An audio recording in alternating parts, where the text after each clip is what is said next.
എന്തായാലും P V Anwar U D എഫിലേക്കില്ല, സ്വന്തം മത്സരിക്കാൻ തീരുമാനിക്കുന്നതുകൊണ്ടാണ് പറയുന്നത്. എന്താണ് ഇങ്ങനെ പ്രതികരിക്കുന്നത്?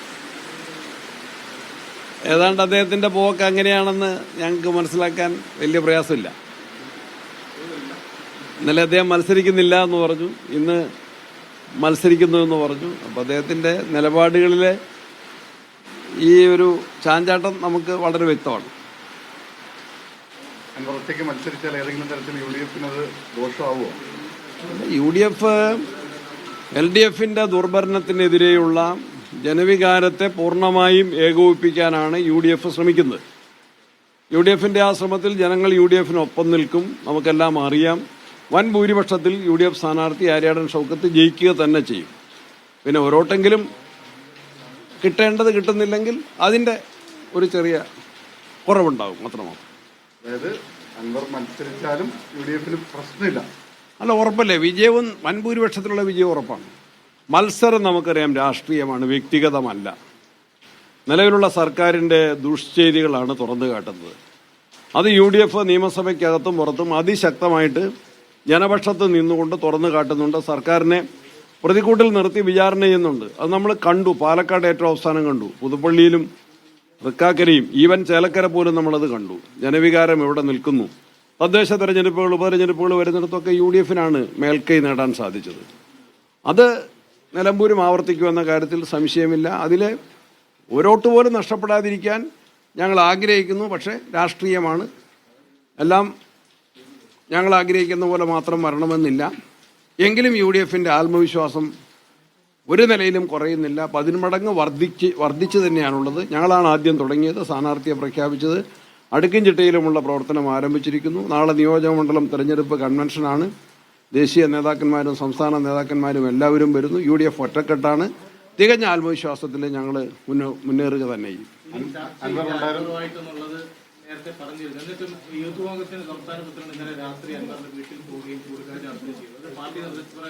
അല്ല, ഞങ്ങളാരും നിർദ്ദേശിച്ചിട്ടില്ല. പ്രതിപക്ഷ നേതാവിൻ്റെ വാർത്താ സമ്മേളനം ഞാനിപ്പോൾ കണ്ടു. യു ഡി എഫ് നേതൃത്വമോ കോൺഗ്രസ് നേതൃത്വമോ അൻവറുമായിട്ട് സംസാരിക്കാൻ രാഹുലിനോട് ആവശ്യപ്പെട്ടിരുന്നില്ല. അതൊരു സൗഹൃദ കൂടിക്കാഴ്ചയായിരിക്കും ഞാൻ കരുതുന്നു. അതിൻ്റെ ശരിതെറ്റുകൾ ഞാൻ പരിശോധിക്കുന്നില്ല, ഈ സമയത്ത് പരിശോധിച്ചിട്ടില്ല. അദ്ദേഹത്തിന് പോകാൻ വേണ്ടി ഞങ്ങളാരും ചുമതലപ്പെടുത്തിയിട്ടില്ല. അത് തീർത്തും ഇൻഡിവിജ്വൽ ആയിട്ടുള്ള ഒരു സന്ദർശനമായിട്ട് വ്യാഖ്യാനിക്കേണ്ടതുണ്ട്.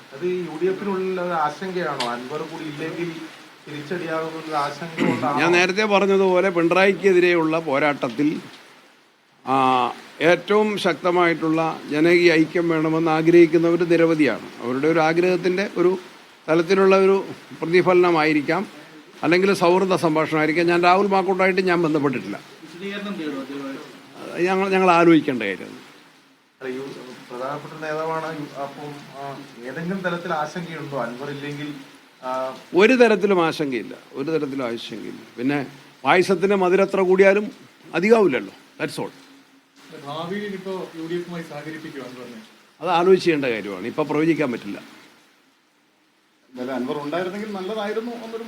എത്ര ആളുകൾ കൂടെ നിൽക്കുന്നു അത്രയും നല്ലത്. അത് നിങ്ങൾക്ക് വളരെ വ്യക്തമല്ലേ. ഞങ്ങളാരും കൂടെ കൂട്ടാതിരുന്നിട്ടില്ല. അദ്ദേഹത്തിന് ആ കാര്യത്തിൽ ഒരു വ്യക്തത ഉണ്ടായിരുന്നില്ല. ഞങ്ങളെല്ലാവരും ഒരേ സ്വരത്തിലാണ് പറഞ്ഞത്. കോൺഗ്രസിൻ്റെ സ്ഥാനാർത്ഥിയെ പ്രഖ്യാപിച്ചു. അദ്ദേഹം ആ സ്ഥാനാർത്ഥിക്കെതിരെ ചില തെറ്റായ പരാമർശങ്ങൾ നടത്തി. അത് ഒരിക്കലും ഞങ്ങളെ സംബന്ധിച്ച് അത് സ്വീകാര്യമല്ല. അക്കാര്യം ഞങ്ങൾ നേരിട്ടും അല്ലാതെയും മാധ്യമങ്ങളുടെ മുമ്പിലും പറഞ്ഞിട്ടുണ്ട്. അതാണ് ഞങ്ങളുടെ പൊസിഷൻ. അങ്ങനെയുണ്ടോ രാഷ്ട്രീയത്തിൽ? ഈ തെരഞ്ഞെടുപ്പിന് മുമ്പ് അത് നമുക്ക് ആലോചിക്കാം. കുറച്ചും കൂടെ തൽക്കാലം അടഞ്ഞാ കിടക്കുക. രാഷ്ട്രീയത്തിൽ ഒരു മാതിരി അടയുന്നില്ല പൂർണ്ണമായി. രാഷ്ട്രീയമാണ് ഡിപ്പെൻസ് അപ്പോൺ ഡെവലപ്മെന്റ്സ്. സംഭവങ്ങളുടെ പുരോഗതിയെ ആശ്രയിച്ചിരിക്കും. വോട്ട് ഇപ്പോഴേ എണ്ണി കഴിഞ്ഞോ? അപ്പൊ ഞങ്ങൾ എത്ര പിടിക്കും?